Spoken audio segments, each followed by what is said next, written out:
किस प्रश्न ने तुम्हें इतना विचलित कर दिया है गांधारी? अन्याय ने मुझे विचलित किया है महादेव। वो अन्याय जो आपने मेरे साथ किया। मेरे 100 पुत्रों के वरदान को 100 पुत्रों के नाश के अभिशाप में बदल दिया है उन पांडवों ने। बोलिए महादेव, बोलिए, ये कैसी नीति है आपकी? ये तो नियति है गांधारी। हर एक के जन्म के साथ उसकी मृत्यु निर्धारित होती है। उसे लेके मनुष्य विचलित हो सकता है, परंतु ना ही ये अन्याय है और ना ही प्रतिशोध का कारण। नहीं महादेव, मैं ना तो यहाँ प्रतिशोध के लिए आई हूँ और ना ही प्रतिकार के लिए। ये एक माता है जो आपके समक्ष खड़ी है, जिसके 99 पुत्रों का निर्दयता से वध कर दिया गया है। उसे केवल एक पुत्र की सुरक्षा चाहिए। मुझे दुर्योधन की मृत्यु नहीं देखनी है। आपका वरदान झूठा नहीं होना चाहिए महादेव। जिसे आपने 100 पुत्र होने का वरदान दिया, वो निसंतान नहीं मरनी चाहिए महादेव। जो हानि मेरी कोख को अब तक हुई है, उसे मैं सह लूंगी, किंतु मेरा अंतिम शेष पुत्र दुर्योधन, मैं आपसे उसकी सुरक्षा मांगती हूँ महादेव। मेरे पुत्र की रक्षा कीजिए महादेव। उसे भीम के प्रहार से बचा लीजिए। पांडवों को अस्त्र देने वाले महादेव, यदि आज मेरे पुत्र को ढाल नहीं देंगे तो मैं स्वयं आज अपने प्राण उसके लिए समर्पित कर दूंगी।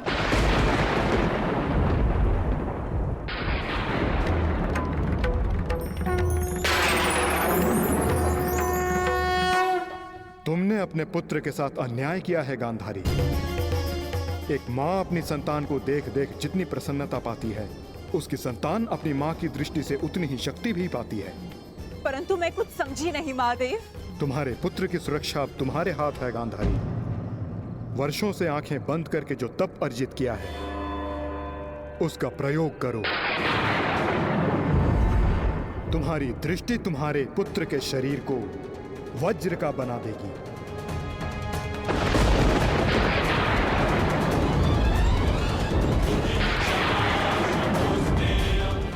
वो वज्र जिसे किसी का प्रहार नहीं तोड़ पाएगा।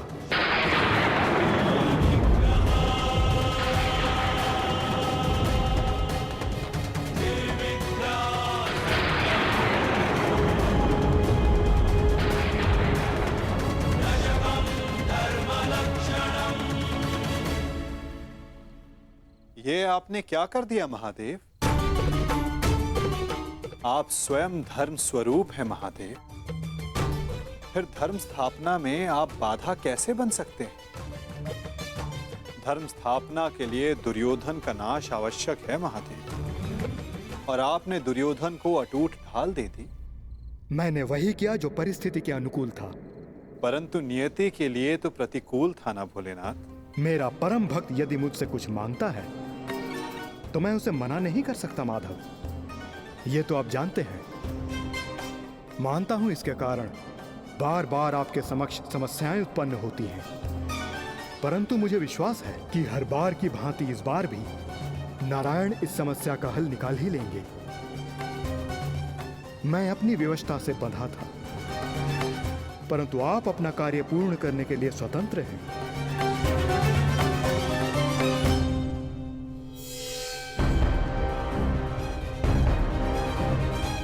नियति के अनुकूल पर नीति के प्रतिकूल।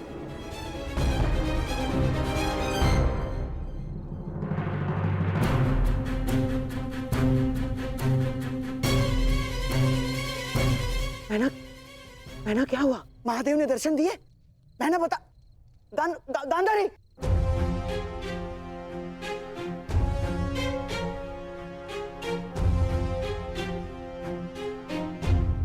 महारानी।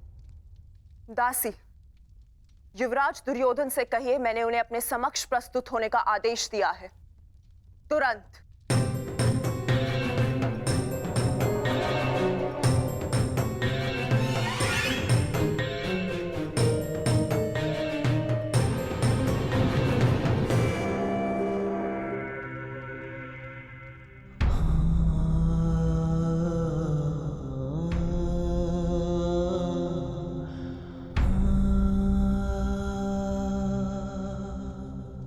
तुम्हारी मृत्यु का प्रतिकार मैं एक एक से लूंगा मित्र,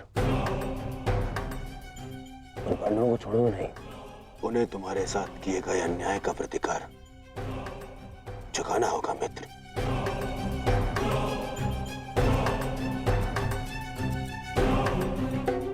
युवराज दुर्योधन, मैं मद्राज आज तक किसी के सामने नहीं झुका, परंतु आज मैं अपना सर झुकाकर अपनी भूल को स्वीकार करने आया हूं। मद्राज, चक्र निकालने में मेरी सहायता कीजिए। तुम भूल रहे हो अंगराज, तुम सूत पुत्र हो, तुम स्वयं अपने रथ का चक्र निकालो। मद्राज, मुझे मेरा विजय धनुष दीजिए। नहीं अंगराज, मैं तुम्हारी आज्ञा का पालन नहीं करूंगा।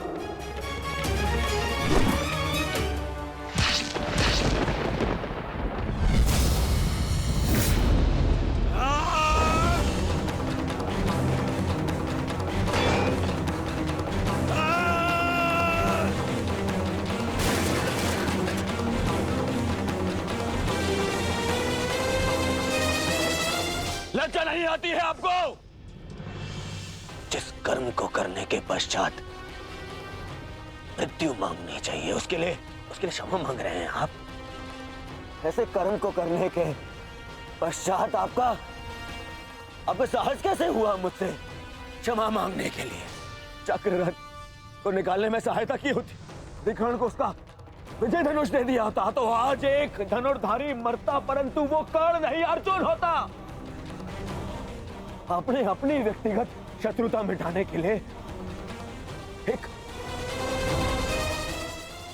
योद्धा के कर्तव्य से विश्वासघात किया। मन तो करता है कि वध कर दूं आपको, पर आप जानते हैं क्या मद्रराज, ये आपका झुका हुआ सर, ये आपके लिए सबसे बड़ा दंड है।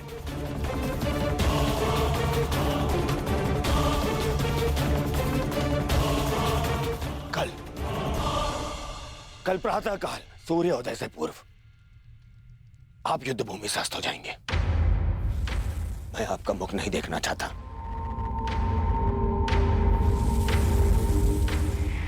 मैं कर्ण की मृत्यु का प्रतिशोध लेना चाहता हूं युवराज।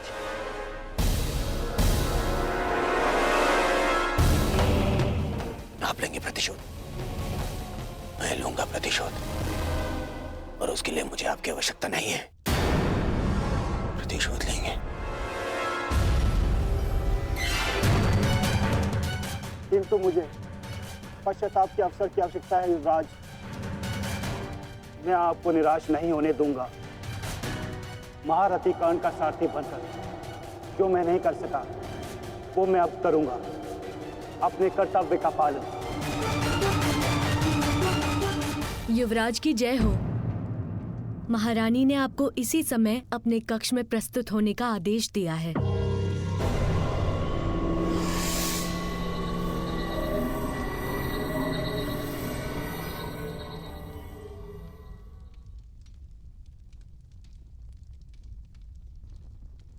पिताश्री, माता ने यूं अचानक मुझे स्मरण क्यों किया? इस समय एक माता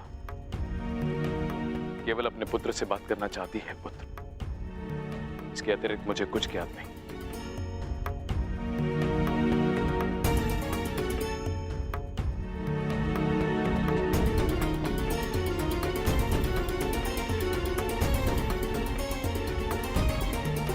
प्रणिपात माता,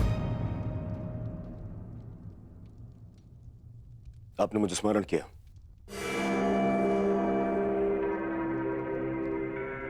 हाँ पुत्र, स्मरण किया, क्योंकि मैं तुम्हारा मरण नहीं देख सकती। संपूर्ण जीवन तुम्हें केवल एक ही पीड़ा थी ना, कि तुम्हारी माता ने तुम्हें एक बार भी नहीं देखा। स्मरण है दुर्योधन, युद्ध प्रारंभ होने से पूर्व तुमने कहा था, युद्ध से पूर्व एक बार, बस एक बार मुझे अपनी दृष्टि से देख लीजिए माता। आज मैं अपनी और तुम्हारी इच्छा पूर्ण करना चाहती हूँ दुर्योधन। आज मैं तुम्हें देखना चाहती हूँ पुत्र। सच माता, किंतु माता, अब जो मैं करने जा रही हूं उसके पश्चात तुम युद्ध जीतो या ना जीतो, परंतु मेरी ममता हार से बच जाएगी। मैं कुछ समझा नहीं माता। अब मैं तुम्हें जो कहने जा रही हूं पुत्र, उसे ध्यानपूर्वक सुनना और आज्ञा अनुसार ही पालन करना।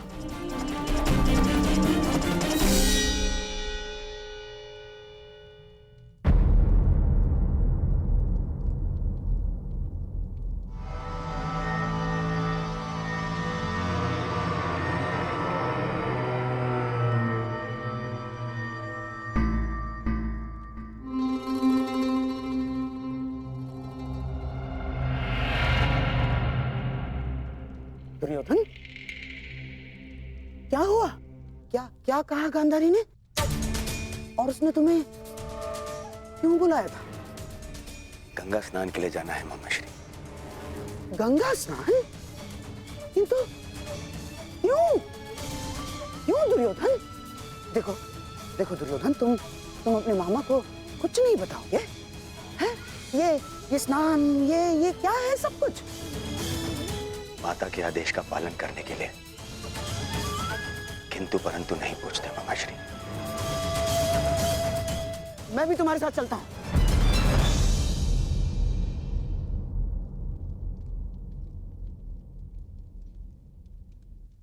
नहीं मामाश्री, ये यात्रा मुझे अकेले करनी है।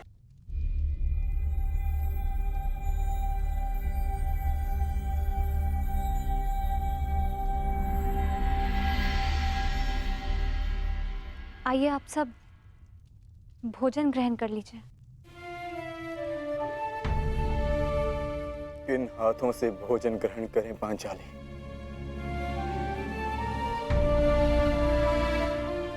इन हाथों से जो अपने ज्येष्ठ के रक्त से रंगे हुए हैं।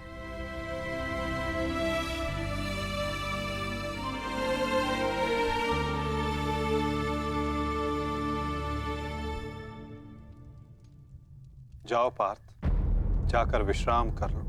कल प्रातः पुनः युद्ध प्रारंभ होगा और उस युद्ध के लिए सज्ज रहना होगा तुम्हें। परिवर्तन के लिए ज्येष्ठ ने अपना जीवन त्याग दिया। कुछ परिवर्तनों को लाना नहीं होता पार्थ, उन्हें होने देना होता है। तुम अपना कर्तव्य करो पार्थ। फल हो या परिवर्तन, जो भी होगा स्वयं होगा।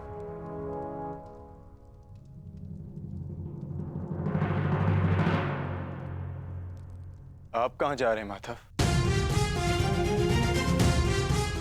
कुछ परिवर्तन ऐसे होते हैं पार्थ,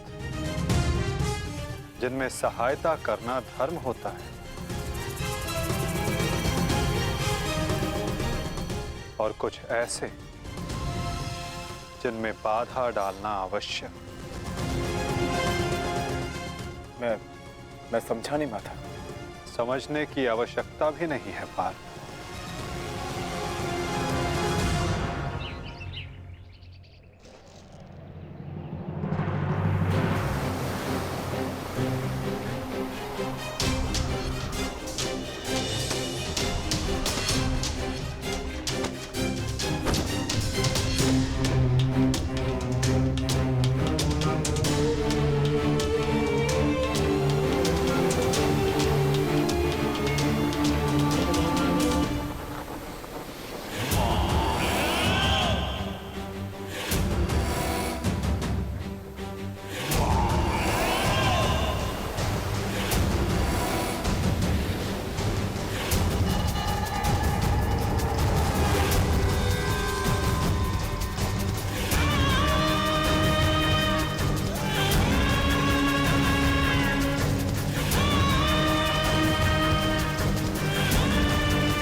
मैं यहां से चलकर जाऊंगा। क्षमा करना युवराज, किंतु माताश्री का आदेश है। मुझे पूर्णतः निर्वस्त्र होकर उनके समीप जाना है। परंतु यहां से महल तक का मार्ग बहुत लंबा है प्रभु, आपको कुछ पहनना होगा। अगर प्रजा की दृष्टि में आए तो राजवंश उपहास का भाजन बनेगा।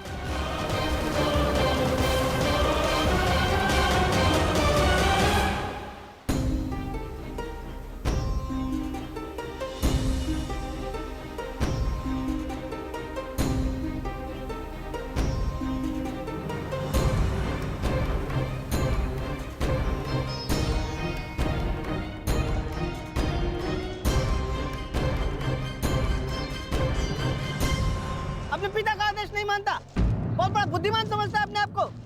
क्या कहा था मैंने? बछड़े की डोर हाथ में रखना, समझता नहीं है? बहुत बुद्धिमान है तू।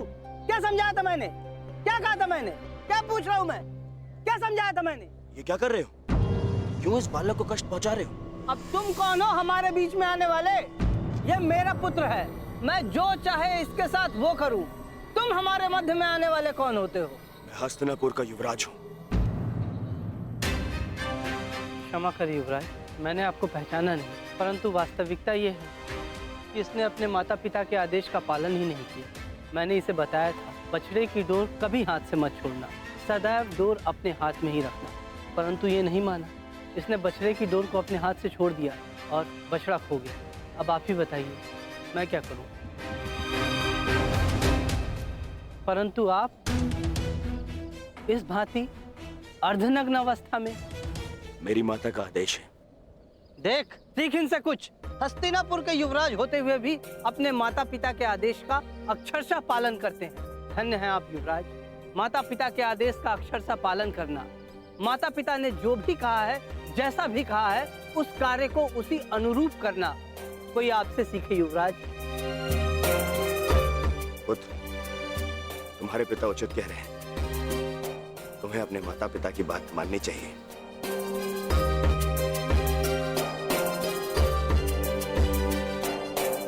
माता पिता के आदेश का अक्षरशः पालन करना, माता पिता ने जो भी कहा है, जैसा भी कहा है, उस कार्य को उसी अनुरूप करना कोई आपसे सीखे युवराज।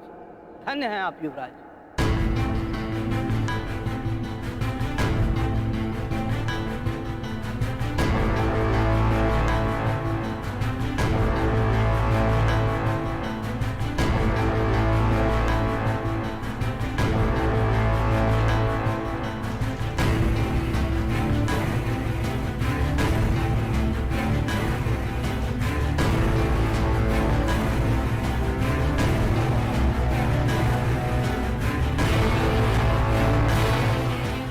माता के आदेश का पालन कर रहे हो दुर्योधन, परंतु गंगा स्नान के पश्चात यूं वस्त्रहीन क्यों होकर आए हो? माताश्री का आदेश है ममश्री, निर्वस्त्र होकर आना है। बुद्धिहीन हो दुर्योधन। माता के लिए तो बालक ने गर्दन से नीचे भी वस्त्र ना पहना हो तो वो नग्न कहलाता है। और शास्त्रों में भी लिखा है कि युवा होने के पश्चात एक पुत्र ने अपने माता के समक्ष और एक भाई ने अपने बहन के समक्ष निर्वस्त्र नहीं जाना चाहिए। पुत्र पौत्र वाले हो गए हो ना दुर्योधन, न जाने तुम्हें बुद्धि कब आएगी। माता के समक्ष यूं अवघड़ बनकर जाओगे?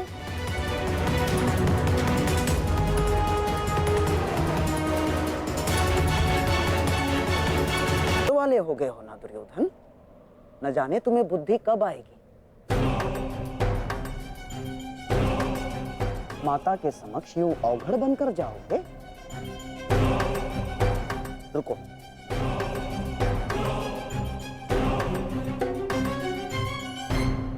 लो, कम से कम इसे अंगवस्त्र बनाकर धारण करो। लो दुर्योधन।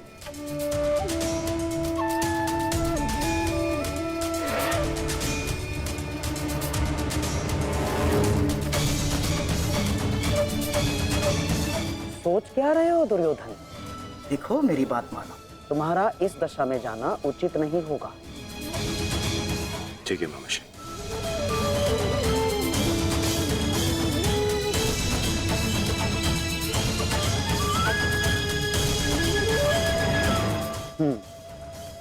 अब जाओ और अपनी माता के आदेश का पालन करो। जाओ।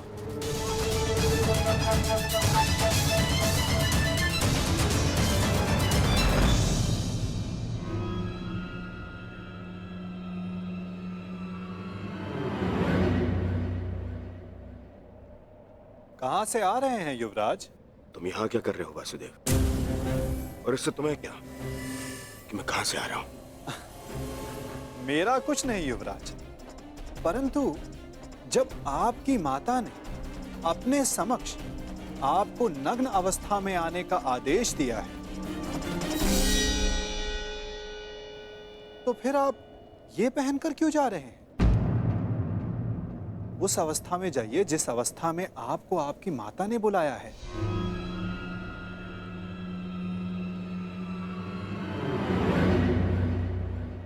देखिए युवराज, जब माता पिता कोई आदेश दें तो बिना संकोच करे उनके आदेश का पालन करना चाहिए।